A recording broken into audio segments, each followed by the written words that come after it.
Salut à tous, c'est Samson Soto pour une nouvelle vidéo. Bon, c'est une voiture assez classique, je pense, je pense que vous avez vu dans le titre. Aujourd'hui, je vais vous présenter en extérieur, parce qu'à l'intérieur, bon, c'est une voiture qui appartient à quelqu'un, et donc du coup, je peux pas vous faire l'intérieur de la voiture, parce que je suis tout seul pour vous filmer la voiture.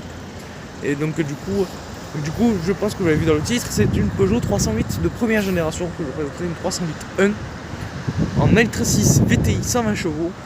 C'est une motorisation qui est plutôt bonne.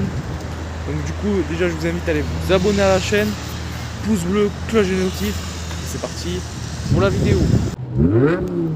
Et là, la voiture est déjà... donc vous avez une navigation là, mais vous allez sur le high toggle, donc vous pouvez mettre...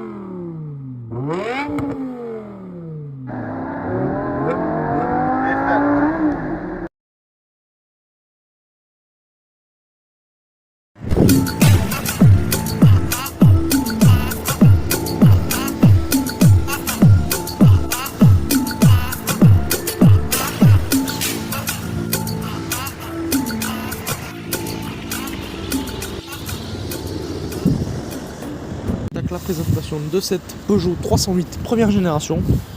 Donc déjà, allez, on peut constater qu'elle est voiture avec gris foncé. Alors il y a la peinture qui commence un peu à partir parce que c'est une vieille voiture. C'est une voiture qui date des années 2000, enfin fin des années 2000. On a les feux qui sont un peu ternis des deux côtés, mais bon. Après c'est une vieille voiture aussi, donc ça c'est pas trop grave. Enfin, c'est une voiture qui est à cet âge-là, donc voilà. Donc on peut voir que c'est une voiture qui avait complètement une forme différente.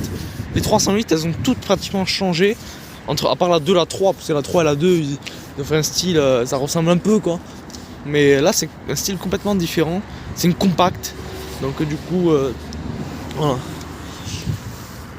Donc on a des pneus Michelin made in Germany, donc des pneus Michelin c'est français, ils font des pneus en Allemagne. Donc l'intérieur c'est simple hein, finalement, mais c'est un intérieur qui marche bien. C'était à l'époque où Peugeot c'était encore un constructeur généraliste milieu de gamme qui faisait des voitures classiques. Voilà, ils faisaient pas encore leur voiture à 60 millions d'euros maintenant.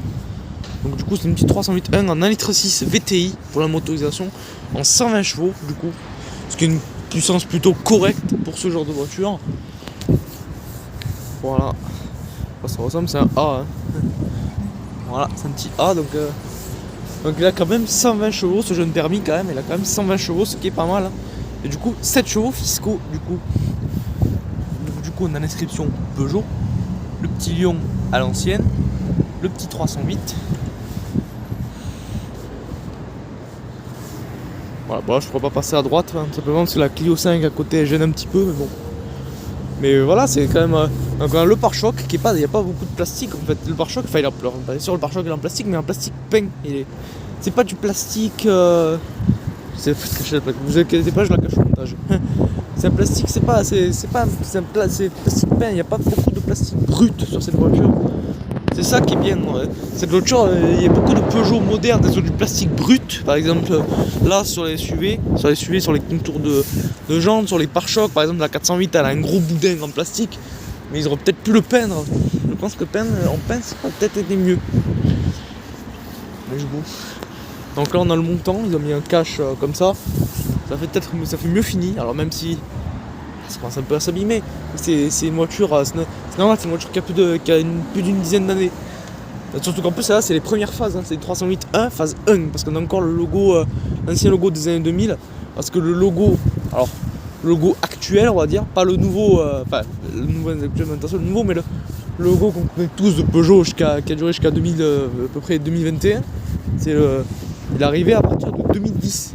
Donc du coup voilà, donc on a encore ce vieux logo. On a sur les petits trucs, les petits gicleurs là, pour le pare-brise, sur le capot. Le capot, on a toutes ces lignes là. Il fait tac, ça fait une bosse comme ça. Et je trouve ça joli, ça fait.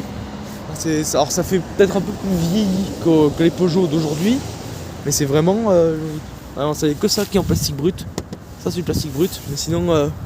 Mais il n'y a pas beaucoup de trucs en plastique brut. Il n'y a pas beaucoup de parties de la voiture en plastique brut, en tout cas sur la partie extérieure. En tout cas. Le contrôle technique est à jour, ça c'est bien. Ouais, parce qu'à chaque fois je vous poste des fois en story sur mon Insta des voitures qui ont des contrôles techniques qui sont même pas à jour. Moi je suis complètement pour le contrôle technique, hein. Les gars, pour ceux qui se demandent, c'est important le contrôle technique quand même. Donc voilà, il y a des parties un peu qui commencent un peu, voilà, moi j'ai pas trop touché, j'ai pas envie de casser la voiture non plus. Mais voilà. Les petits commodos dedans qui ont été restés très longtemps chez Peugeot. Les commodos typiques des 307, 308.1, des 308 comme ça, des 307, qui ont duré jusqu'à maintenant en fait. Hein. C'est que le nouveau 3008 qui a des commodos différents, mais c'est tout en fait. Donc la voiture, vu que la voiture fait plus de 100 chevaux, on a 4 freins à disque, on a très important, c'est obligatoire sur les voitures de plus de 100 chevaux. Par exemple je vous montre sur la Clio 4 à côté par exemple. La Clio 4 à côté doit faire moins de 100 chevaux parce qu'elle a des freins tambour à l'arrière. Ça c'est très important d'avoir les 4 freins à disque sur de plus de 100 chevaux. Parce que bon, faut quand même que ça freine un peu, faut que ça freine un minimum quand même. Hein. Les freins c'est important quand même. Donc voilà, après elle a existé en 2 portes. Vraiment je pense que c'est. Je vais vous montrer, je vais vous mettre vue profil. Vraiment je pense que ma préférée des 308.1 c'est en 2 portes. En 2 portes, elle est vraiment beaucoup plus jolie, je trouve. Mais après, en 4 portes, elle est jolie aussi. Hein. Elle fait beaucoup plus penser à une 207, parce que forcément, c'était à peu près les Peugeot de l'époque. Hein. Ils ont repris un peu sur les Peugeot de l'époque. Mais je trouve qu'elle est quand même jolie, cette 308. Même si elle a vieilli comparée forcément aux actuelles 308. Mais elle est pas dégoûtante, quoi. c'est pas une voiture moche, quoi. Donc on a les mêmes rétros que les 207, bah forcément ils ont repris les mêmes, hein. Et c'est des économies d'échelle, mais bon, ils sont jolis donc autant les reprendre. Hein. Enfin ils étaient jolis pour l'époque, moi je les trouve moins jolis maintenant quand on voit ce qu'on peut faire en termes de rétro, mais voilà. Bon bah du coup je vous ai à peu près présenté l'extérieur de la voiture. L'intérieur je peux pas vous présenter grand chose, donc du coup boîte mécave, le volant classique, 3 branches sans bouton, sans commande au volant, siège tissu. Voilà, je peux vous présenter ça, je peux pas présenter l'intérieur, elle est fermée la voiture. En plus c'est pas ma voiture, donc même si elle est ouverte, j'aurais pas fait l'intérieur. Donc voilà. Donc du coup on se retrouve pour la fin. J'espère que cette petite présentation rapide vous aura plu.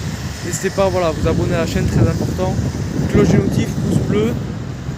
On se retrouve pour une prochaine vidéo. Je vais vous filmer la série 5 G60 parce que bon, j'en ai vu sur la route. Alors pour l'instant je fais celle-là, après je vais vous faire la G60. Donc dans nos voitures, on va une G60 BMW série 5 évidemment. Ce qui est la Corrado VR6 qui s'appelle G60 aussi. Mais c'est plutôt la série 5 que je vais vous filmer. BMW, et oui c'est au-dessus. Donc voilà. Une petite vidéo rapide, voilà. N'hésitez pas à vous abonner comme je viens de vous le dire. On se retrouve pour une prochaine vidéo comme je viens de vous le dire aussi. Et au revoir.